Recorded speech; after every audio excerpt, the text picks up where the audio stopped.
नमस्कार दोस्तों, स्वागत है आपका मोविकेशन हब के अंदर। आज के इस वीडियो में हम चर्चा करेंगे वीवो का मोबाइल है Y72 5G मॉडल, जिसके अंदर चार्जिंग को सेक्शन को किस तरह से आप रिपेयर कर सकते हैं, कौन सी जगह पर कितना वोल्टेज आपको चेक करना है, कंप्लीट डिटेल से बताया जाएगा।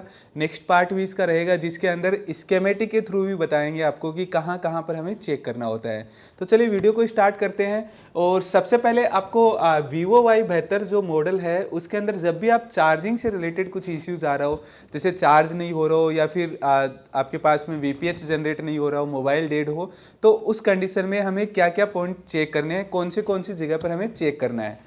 तो यहाँ पर देखिए, सबसे पहले आपको क्या करना है, आपको B2B कनेक्टर के ऊपर आना है। मतलब कि B2B कनेक्टर का मतलब कि सब बोर्ड से लेकर मेन बोर्ड पर जो कनेक्टर कनेक्टेड है वहां तक आपको चेक करना है।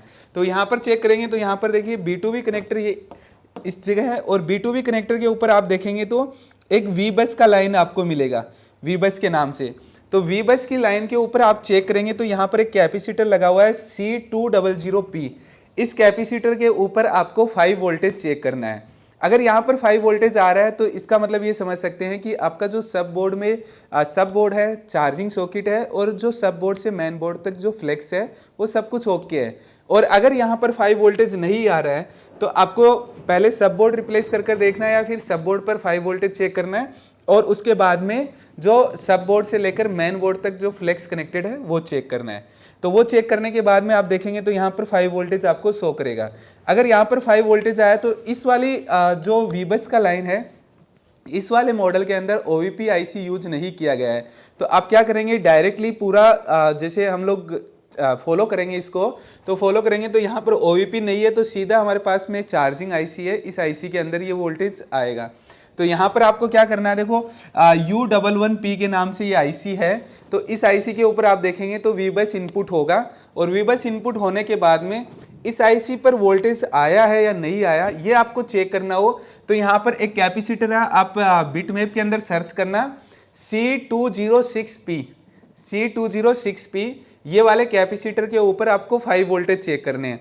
अगर यहाँ पर 5 वोल्टेज आ गया है इसका मतलब आप समझ सकते हैं कि चार्जिंग IC के अंदर VBus आ चुका है। अगर यहाँ तक VBus आ गया तो इसके बाद में इसका जो काम होता है, ये काम करता है आपका VPH जनरेट करने का, और VBAT जो कि बैटरी कनेक्टर के पास जाएगा, जो कि बैटरी को चार्ज करने के लिए होता है। तो यहाँ पर आपको क्या करना है, सबसे पहले यहाँ पर आप देखेंगे तो ये कॉइल लगा हुआ है, इस कॉइल के ऊपर आपको चेक करना है VPH वोल्टेज L200P। ये वाली कोयल है, इसके ऊपर आपको VPH वोल्टेज चेक करना है। तो यहाँ पर VPH वोल्टेज बनेगा 3.7 से लेकर 4.2 वोल्टेज के बीच में रहता है। तो यहाँ पर आपको चेक करना है कोयल के ऊपर ये वोल्टेज। अब इस कोयल पर ये वोल्टेज चेक करेंगे तो इसके पास में ही आपको एक बूट कैपेसिटर लगा हुआ मिलेगा। बूट कैपेसिटर आप देखेंगे तो यहाँ पर देखिए बूट कैपेसिटर लगा हुआ है। हाँ, यहाँ पर बूट कैपेसिटर आपको मिलेगा। यहाँ पर देखो C204P के नाम से यहाँ पर इस वाली लाइन के अंदर यहाँ पर एक बूट कैपेसिटर लगा हुआ मिलेगा आपको यहाँ पर। तो यहाँ पर हम लोग स्कीमेटिक के अंदर आगे देखेंगे तो वहाँ पर हमें यहाँ पर बूट कैपेसिटर मिलेगा C20P के नाम से। तो आपको इस कैपेसिटर के ऊपर चेक करना है। इस कैपेसिटर पर जब आप चेक करेंगे, यहाँ पर जैसे यहाँ पर एक कैपेसिटर है, यहाँ पर एक कैपेसिटर मिलेगा आपको। इस कैपेसिटर पर चेक करेंगे तो जिस साइड से ये कोयल से कनेक्टेड है, इस साइड में आपको 3.7 से लेकर 4.2 वोल्टेज के बीच में मिलेगा जब आपने चार्जर कनेक्ट कर रखा हो तब ये। और उसके बाद में जैसे चार्जर ये जो कैपेसिटर है, इस कैपेसिटर के इस साइड में जहां पर IC कनेक्टेड है तो वहां पर आप देखेंगे तो जितना वोल्टेज इधर शो कर रहा हो उसका डबल वोल्टेज यहाँ पर शो करेगा। मतलब कि यहाँ पर मान लो कि 4 वोल्टेज शो कर रहा हो तो यहाँ पर 8 वोल्टेज शो करेगा। बट ये शो जब भी करेगा जब आपने चार्जर लगा रखा हो। अगर हम लोग चार्जर हटा देते हैं तो चार्जर हटाने के बाद में बूट कैप पर कभी भी डुअल वोल्टेज शो नहीं करता है। तो ये चीज़ आपको चेक करना है। और इसके बाद में यहाँ पर आप देखेंगे तो ये जो वोल्टेज है, इस वोल्टेज का नाम VPH पावर हो जाएगा।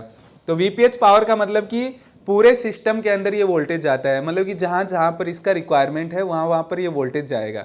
तो ये VPH पावर जाएगा, और मेनली ये VPH पावर IC के पास भी जाता है। तो जिससे क्या होगा कि आपका मोबाइल ऑन होता है। तो यहाँ तक हम लोग समझ गए। इसके बाद में यहाँ से ये VPH पावर आउट होगा तो यहाँ से इस IC को फीडबैक मिलेगा। फीडबैक का नाम है VSYS के नाम से। तो ये फीडबैक जैसे ही मिलेगा आईसी को, फीडबैक मिलने के बाद में ये आईसी यहाँ से वीबेट वोल्टेज आउटपुट करेगी, जो कि आपका बैटरी कनेक्टर के ऊपर वोल्टेज जाएगा। तो यहाँ पर वीबेट जो वोल्टेज होता है, वीबेट वोल्टेज आपका बैटरी कितना चार्ज है उसके ऊपर डिपेंड करता है। जैसे मान लो कि आपका बैटरी यहाँ पर चार्ज है 3.6 वोल्टेज,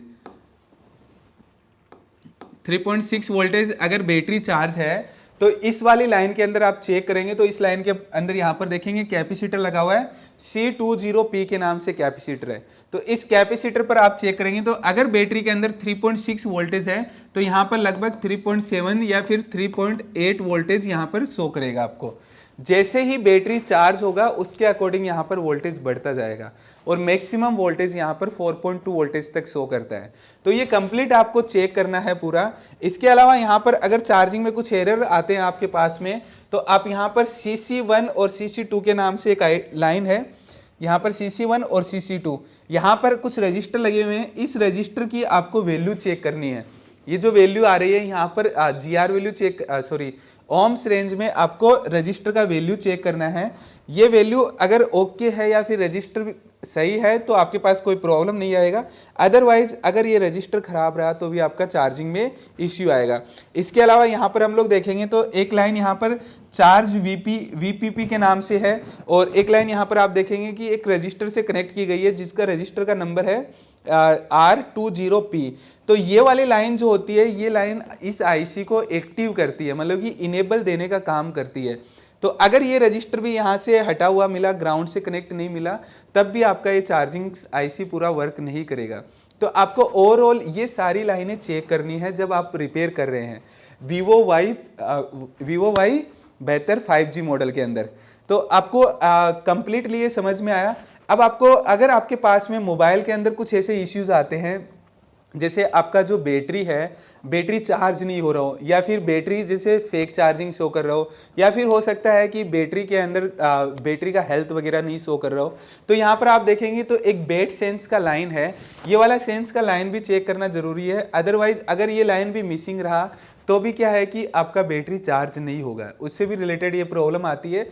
या फिर इसके अलावा यहाँ पर एक आपको मिलेगा ID लाइन, या फिर ID लाइन का नाम हो सकता है BSI लाइन, ये वाली लाइन चेक करनी है यहाँ पर। और इसके अलावा एक लाइन और मिलेगी यहाँ पर टेम्प का लाइन, टेम्परेचर का लाइन, ये भी लाइन आपको चेक करना है। ये अगर सब कुछ ओके है तभी आपका बैटरी चार्ज होता है, अदरवाइज आपका बैटरी चार्ज नहीं होता है। तो ओवरऑल आपको ये कंप्लीट समझ में आया कि वीवो का Y बेहतर 5G मॉडल हो तो हमें चार्जिंग सेक्शन को कैसे रिपेयर करना है। अभी नेक्स्ट एक पार्ट आएगा जिसके अंदर स्कीमेटिक के थ्रू और बिटमैप के थ्रू फॉलो कर जितने कंपोनेंट्स यहाँ पर मैंने बताए हैं सबको मैं आपको दिखाऊंगा कि कहाँ कहाँ पर लगे हुए हैं और उन पर कैसे कैसे वोल्टेज चेक कर सकते हैं। तो चलिए वीडियो को अभी यहीं पर समाप्त करते हैं, मिलते हैं नेक्स्ट वीडियो के अंदर जिसमें आपको बिटमैप और स्कीमेटिक के थ्रू कंप्लीट इन्फॉर्मेशन दी जाएगी।